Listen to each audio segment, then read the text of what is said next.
Veamos ahora algunas herramientas que tenemos para describir los movimientos.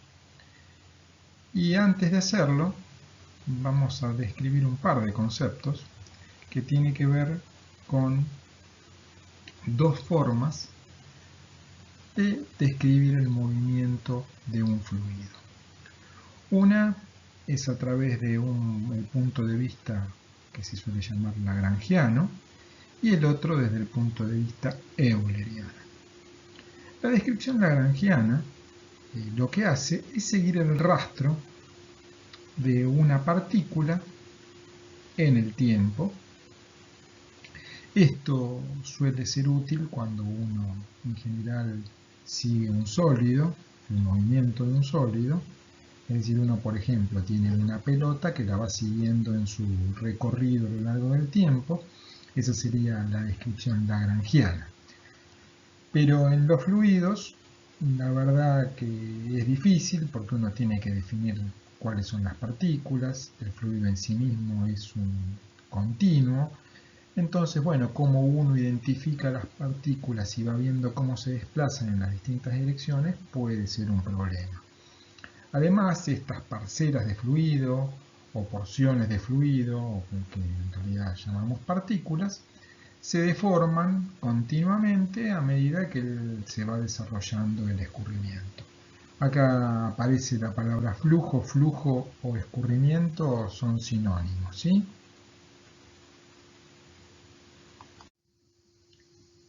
La otra forma de describir los movimientos es a través de la descripción euleriana, donde no se sigue ya una partícula, el rastro de una determinada masa fluida, sino que lo que se hace es definir un dominio del flujo, un dominio del escurrimiento, y se definen variables de campo como funciones del espacio y el tiempo en ese dominio del escurrimiento que definimos.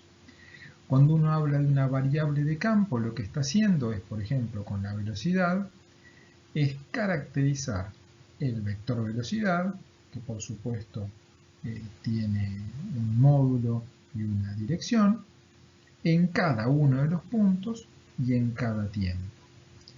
Entonces, uno también, como está indicado aquí abajo, ya lo podemos expresar el vector velocidad como una función del espacio y del tiempo, o incluso a través de sus componentes que van a tener una distribución en el espacio y en el tiempo, ¿sí?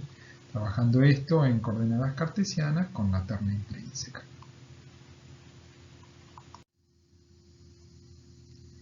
Pero veamos entonces, para ejemplificarlo mejor, cuáles son las herramientas que uno tiene desde el punto de vista del seguimiento del movimiento a través de la descripción lagrangiana o euleriana. Y entonces, en primera instancia, podemos decir que para describir el movimiento a veces lo hacemos a través de líneas que representan cómo es el movimiento de las partículas, cómo es el movimiento de este fluido. En primer caso a considerar es el de la trayectoria. La trayectoria, fíjense que, por ejemplo, una partícula que está en la posición A0 en el instante T0, a medida que va pasando el tiempo, va ocupando diversas posiciones. Evidentemente acá estamos haciendo un seguimiento a lo largo del tiempo de la posición de la partícula que originalmente estaba en el punto A0, lo mismo para una B0, acá tenemos dos trayectorias distintas para dos partículas, y evidentemente sería la forma de descripción desde el punto de vista lagrangiano. La visión euleriana lo que nos permite definir son líneas de corriente. Las líneas de corriente son curvas, en realidad serían curvas de corriente, ¿no?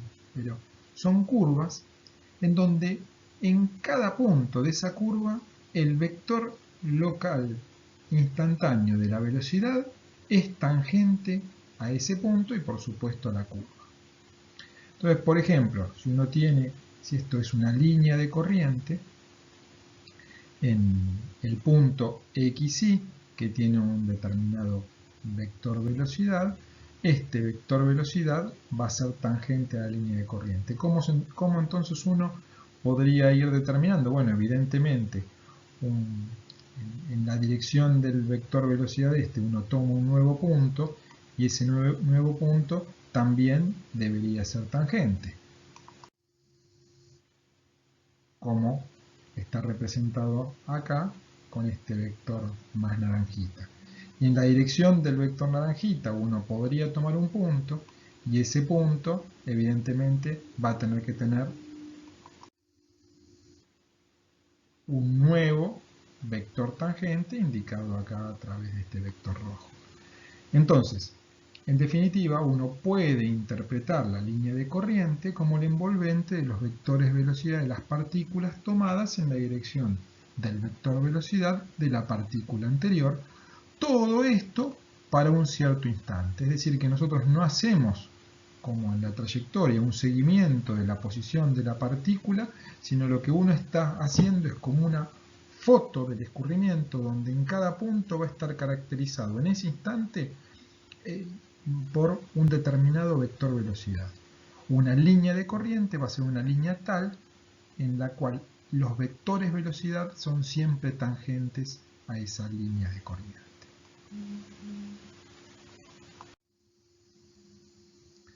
Ahora, la pregunta, ¿es posible que dos líneas de corriente se crucen? ¿Y a ustedes qué les parece? La verdad es que no. Porque si dos líneas de corriente se cruzan, implicaría que en este punto, donde se cruzan ambas líneas de corriente, el vector velocidad tenga que tener dos direcciones diferentes, y eso es imposible.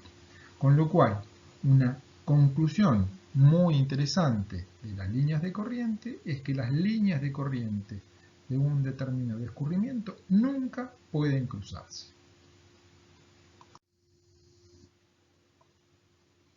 Bueno, hemos descrito de qué se trata la trayectoria, de qué se trata la línea de corriente, pero ambas son coincidentes para una determinada situación y es cuando tenemos escurrimientos permanentes.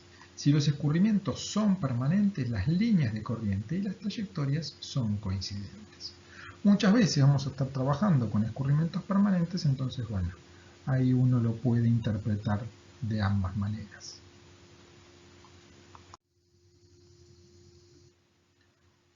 También, para describir los movimientos, a veces uno hace uso de tubos de corrientes.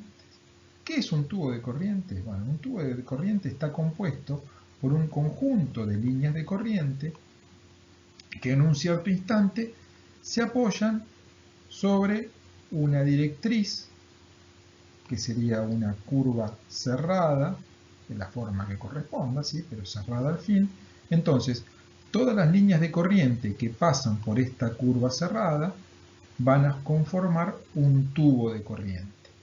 Y como habíamos dicho que los vectores de velocidad son tangentes a la línea de corriente en todo punto, una característica muy importante del tubo de corriente es que es impermeable, porque si cada una de estas es una línea de corriente y no pueden ser cruzadas por otra, evidentemente no puede haber un flujo que atraviese una línea de corriente que atraviese los límites de nuestro tubo de corriente. Entonces, esta es una condición muy importante que nosotros en muchos desarrollos teóricos la vamos a considerar.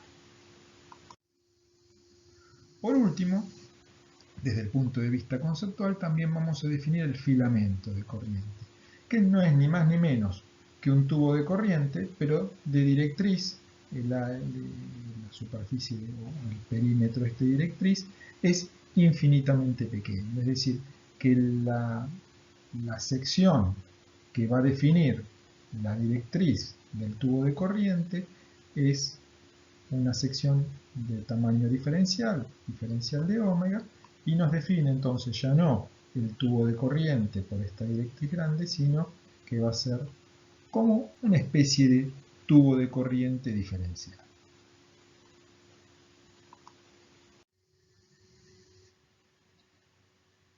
A continuación, lo que vamos a ver son algunas formas de representar tanto trayectorias como líneas de corriente. En primera instancia vamos a ver un video. Acá ven una vista en planta de un canal de laboratorio. Vamos a arrancar el video, donde en realidad el fondo es de arena, es a fondo móvil, por eso esta forma rara que ven acá, que es la fosa de erosión en torno a esta pila cuadrada, tiene el escurrimiento de izquierda a derecha, y ahora van a ver en realidad trayectorias de partículas que están en la superficie, ¿sí? Uno hace una descripción en realidad del escurrimiento superficial a través de estos flotadores, que entonces uno va haciendo el seguimiento en el tiempo. Fíjense acá que el flujo se comporta bastante uniformemente. El problema lo tenemos en la zona de separación aguas abajo de la pila, donde tenemos un escurrimiento donde claramente impermanente, e incluso como el escurrimiento es impermanente, si uno siguiera estas trayectorias y las comparara con líneas de corriente, evidentemente algunas trayectorias en sí se pueden ir cruzando, por eso no se correspondería con líneas de corriente en sí mismo. Acá es otra visualización, tienen de un escurrimiento. Lo que pretendía mostrarles con esta imagen, en la siguiente se ve un poco mejor. Ustedes pueden ver que a partir del seguimiento, por ejemplo, de una sucesión de imágenes, uno puede tomar una imagen en un instante y una imagen en el instante siguiente, y entonces puede ir determinando para cada una de estas partículas el correspondiente vector velocidad por el desplazamiento y el tiempo. Entonces uno tiene la dirección de desplazamiento, le va a la dirección del vector velocidad, y de acuerdo a cuánto se desplazó en el tiempo uno puede tener el módulo del vector velocidad. A través de una esquematización de este tipo uno puede representar el campo de velocidades en todo el escurrimiento, y uno incluso podría ir conociendo el campo de velocidades instante a instante del procesamiento a través de imágenes sucesivas que hasta se pueden sacar de una misma filmación. Acá también, si bien dice como corridas de flotadores, a nosotros nos han tocado hacer estudios de corrida de flotadores, por ejemplo en las cataratas del Iguazú, donde uno desde 2 puntos va siguiendo los flotadores y puede terminarlo. Hoy con el tema de drones y utilizando incluso las propias discontinuidades de la superficie, uno puede generar el campo de velocidades, el campo del escurrimiento. Por ejemplo, veamos acá, esta es una imagen de dron, a ver si la puedo poner. En este caso ustedes pueden ver la imagen tomada con un dron. El dron, por supuesto, tiene pequeñas correcciones que hacerse porque por el viento se mueve. Por eso están puestos acá estos 3 puntos fijos que están en un recuadro de color celeste. Este punto, este punto, este punto, que son los que están acá. Con un software uno lo que hace es, a través de esos 3 puntos, rectifica permanentemente la imagen y obtiene una imagen fija obtenida a través del dron. Del seguimiento de esta imagen, cada uno de estos elementos funciona como un flotador. Uno puede tener el campo del escurrimiento superficial. Veamos, por ejemplo, en este caso el resultado.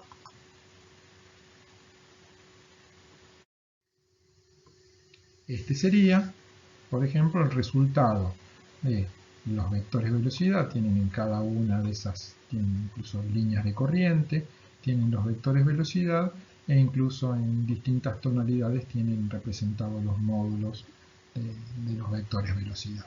Rojos más grandes, celestes más chicos, bueno, pero eso ya es distintas formas de representar, pero fundamentalmente lo que estamos tratando de mostrar son estas trayectorias que surgen de las corridas de flotadores. En este caso los flotadores son las propias partículas o ondulaciones de la superficie libre que uno las va siguiendo en el tiempo.